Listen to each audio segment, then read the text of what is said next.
So, soon, the holidays will be all over. Yeah. Depressing, isn't it? Yeah, it is. Depressing. It'll be time to take down the decorations and time to take down the tree. Yeah. What do you do with the tree? Oh, I'll tell you Now, what. if you have I said fake tree. We're supposed to say artificial. Artificial. It's an artificial tree. Lifelike fake tree. Hey, we sell them at Bloomers. We have really nice artificial fake trees. Yeah, They do. I still have not gone to that level. No. I do not have an artificial yet. tree. No, I don't think it's ever going to happen. Yeah. You're a traditionalist. So here's the thing. It's time to take out the tree. And what did we learn last week? That it was an old wise tale that if you leave your Christmas decorations past the 5th of January, it was bad luck. I don't know. Uh-oh. Yeah? I think it's different for everybody. Because in my neighborhood, in my neck of the woods back home, it used to be bad luck to let your decorations go into the new year. Oh. Wow. Yeah. I think you had an HOA, didn't you? No, well, I'm talking North Jersey. Oh. Yeah? Wow. All right. Wow. Yeah. Well, I'll tell you what. If you're taking your tree down, there are a couple of essential things. First of all, don't be a dummy. Okay? Make sure the stand has no water in it. I speak from experience. Just grab it, take it in, throw it outside. Yeah, I end up with a gallon of water on my hardwood floor that I'm not real happy about, mixed, and then it becomes a slurry of pine needles. Needles and water. Trying to pick that up. So you got to make sure that you don't spill the water from the stand. Also, most important, tree bag. Tree bags are basically just a giant garbage bag, and you take it from the base of the tree all the way up, and just like you sleeve it up, tie it at the top, and walk outside and bring the tree outside. And then you go onto the grass or onto somewhere like the driveway. Don't do it on the sidewalk. Yeah. Speaking of, yeah, I've done it. It's like, oh, I'm at the sidewalk. That's fine. The needles are still there in April. So you want to open up that tree bag, and then you can also do like just a big tarp. So you get a tarp, you lay your tree down, and you drag that tarp out, and then the needles will stay on the tarp. So are the needles good for anything? I mean, we deal with needles all the time. Oh, yeah. So they're actually a great alternative to a fertilizer where the needles are naturally acidic in pH, and that it's basically adding like an evergreen compost around your trees and shrubs. So you could do that for all of your evergreens. So they would like that. What about your stand? How's your stand look? You gotta. If it's rusty, you better take care of it. Yeah. If it's rusty, it's time. Do it now, because nobody wants to do it when it's time to put up the tree. Oh, you know, I envy you, Aaron, because all your kids are at the age where Christmas is magical. You know, it's like, let's put the tree up, put it up, Daddy. You know, I'm like, we're coming over Christmas Day. You better have food. You would not imagine how much my children want to put up a tree. Okay, they put up the tree, and then the tree looks, let's just say it's not quite our taste. We'll just say that.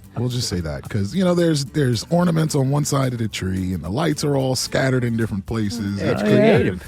Yeah, it's abstract tree art, right? That's what we're looking at, Hool? That's right. Hey, I got those same ornaments that were made in like 3rd grade, and my youngest child's 29. Oh yeah, you know? Oh yeah. My son and actually Ava also, they brought home a ornament that they made out of felt paper, and it's the size of a hardy hibiscus, like the big big flower, right? And they're like, "Oh, can we put this on the real tree, not the fake?" I'm like, "Oh, okay, let's see where it goes." That's where there's that one hole where the bare spot is. Right. Back. Right. Well, I'll tell you what. So if your stand, you take everything out and your stand has got a little rust on it or something, hey, just paint it. Let it dry out, put it on the workbench, put it somewhere that you're going to trip over it all the time, and finally actually paint it. You only need 2 colors. It's going to be red and green. And that it just will make it good, and you won't want to.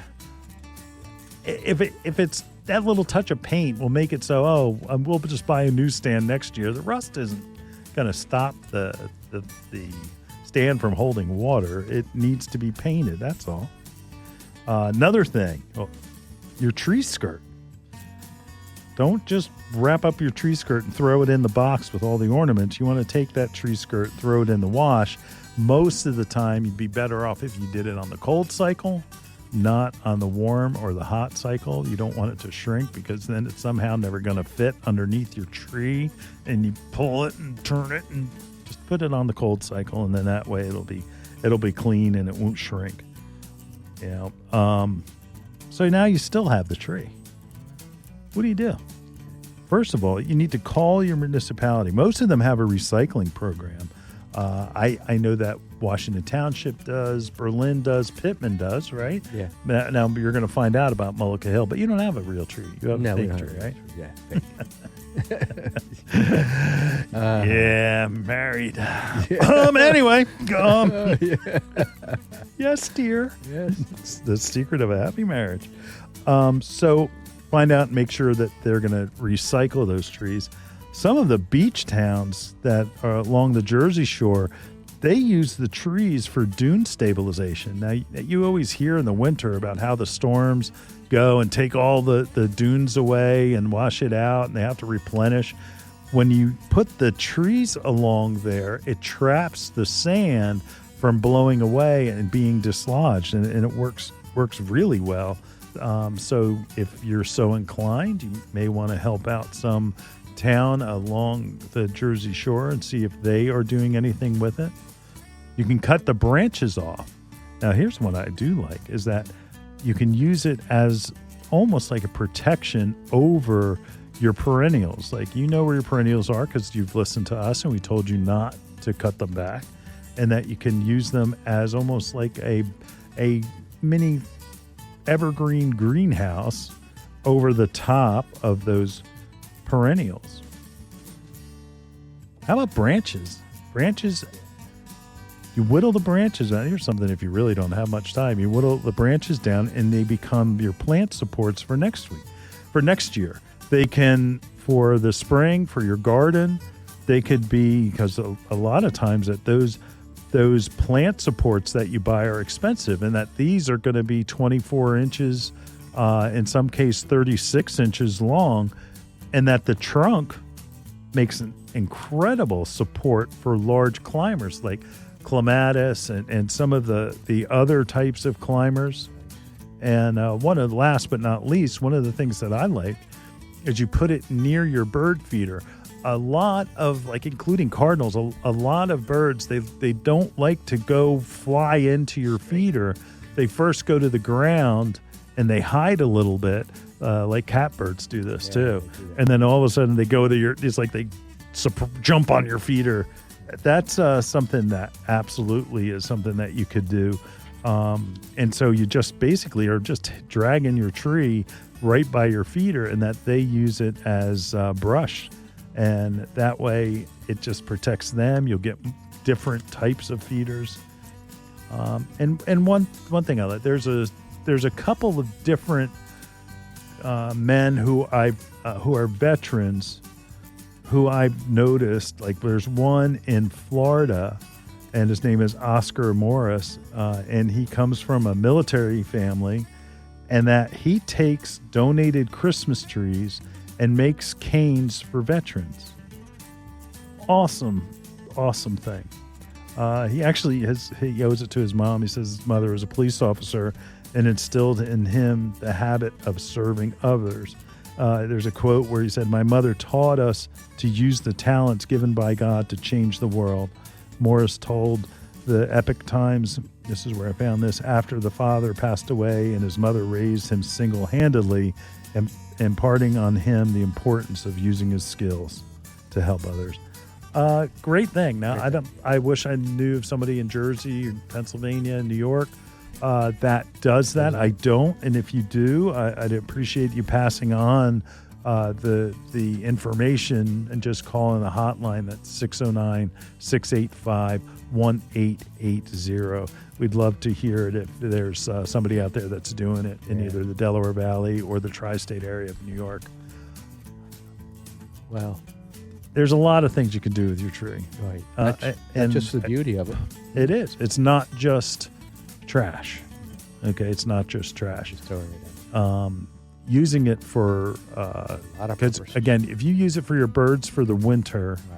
and then in the spring you use it for supports for your perennials, and you don't have to buy them, and you have that trunk, that whole trunk where you have like a 6 to 7 foot or 7 to 8 foot trellis or a big pole that can be used as a climber. Tomatoes for things like that. And all of those where those branches were that you've cut off now become an automatic spot Yeah, for them to intertwine. nice.